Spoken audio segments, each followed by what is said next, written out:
Imagine this.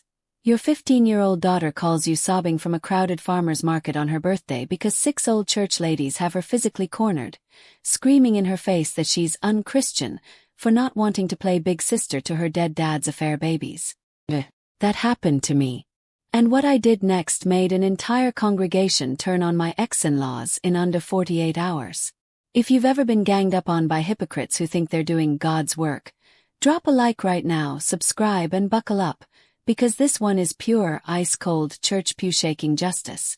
My name is Sarah. I'm 46. A little over a year ago my husband died in a car accident. Right in the middle of the divorce I filed after my own daughters caught him cheating and showed me the proof.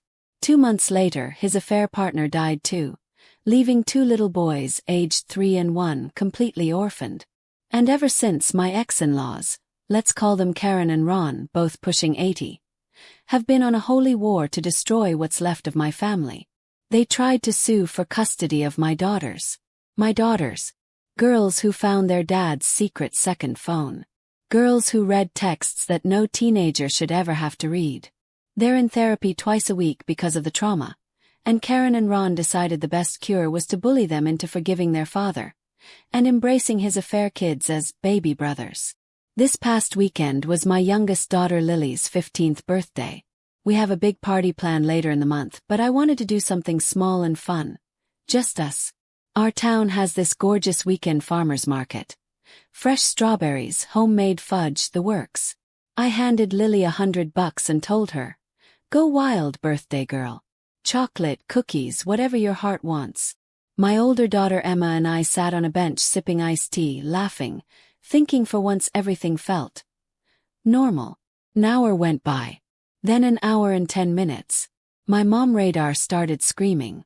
Just as I pulled out my phone to call her, Lily rang me, voice shaking, tears choking her words. "Mom, there's these ladies, they won't let me leave, they're yelling at me." I have never run so fast in my life. Emma and I sprinted through the crowd and found them. 6 silver-haired women in pastel cardigans forming a literal circle around my terrified child, wagging fingers and quoting scripture like weapons.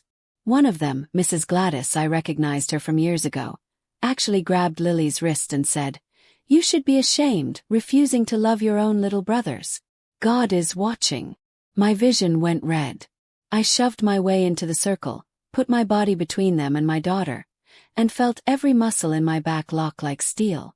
"Take your hands off my child. Now." Emma grabbed the bags of treats Lily had picked out, paid the vendors in a panic, and I told her, "Car.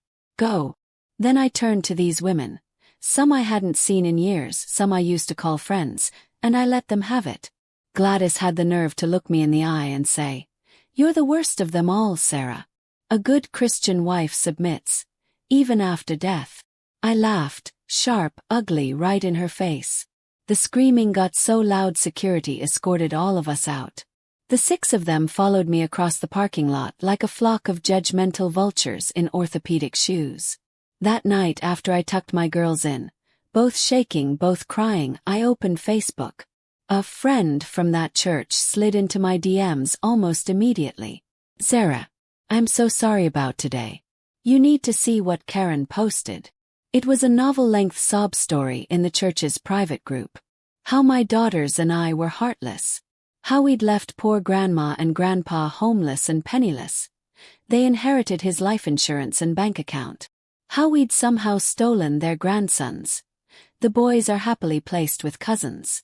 And the cherry on top. Karen claimed the affair babies were actually our surrogates, because I supposedly couldn't carry boys, and that I'd rejected them out of petty jealousy. I stared at my laptop until the screen blurred. My chest felt like someone parked a truck on it. These people rewrote my trauma into a Hallmark movie where I was the villain. But here's the thing they forgot. The divorce never finalized. Everything, every photo, every text, every disgusting message where my ex-in-laws called my grieving daughters bastards and blamed them for their father's death, was still fair game. No defamation worries. No legal gag. The next morning I called in sick to work. I gathered every piece of evidence I'd been sitting on for months. Hotel selfies of my ex and his mistress. Texts where he laughed about hiding pregnancy tests from me. Screenshots of him confessing the affair to his parents, and them replying, "We'll pray for you, son. Just don't let Sarah find out." Messages from Karen to my daughters, sent 2 days after the funeral. "If you hadn't told your mother, your father would still be alive. Those poor babies have no parents because of you two little bastards." I drove to a print shop and spent $300 printing everything in glorious high-resolution color on thick, creamy paper, the kind they use for wedding invitations. Then I came home, poured the biggest glass of wine I've ever allowed myself at 11 a.m., and spent 6 hours building something beautiful. Little faux leather binders. Gold-embossed crosses on the front. They looked exactly like the hymn packets the church leaves on the back table every Sunday. Except when you opened them, the very first page was a crystal-clear photo of my ex and his mistress making out on my couch. Underneath, in elegant script, the real love story of ex's name and mistress's name. Not a surrogate in sight. I made 50 of them. Sunday morning I put on the most modest dress I own, drove to the church I hadn't stepped foot in since the funeral, and quietly stacked my hymnals on the back table next to the real ones. Then I sat in the very last pew and waited. You've never heard gossip travel so fast. By the opening prayer people were flipping through, gasping, passing them down the rows like contraband. One woman actually shrieked. The pastor stopped the sermon mid-sentence, walked to the back, opened one, and his face went white. Within an hour the church Facebook group exploded. People who'd been sending my ex-in-law's casseroles were now calling my ex a disgusting liar, and his mistress a home-wrecking redacted. Karen tried to defend herself. It was a surrogate. Sarah's lying. Until someone zoomed in on the photos and pointed out the mistress was black, and I'm literally the palest redhead on planet Earth. By Wednesday Karen and Ron had quietly withdrawn their membership. Karen's public Facebook is now nothing but passive-aggressive memes about honoring the elderly, and how nobody loved her perfect son.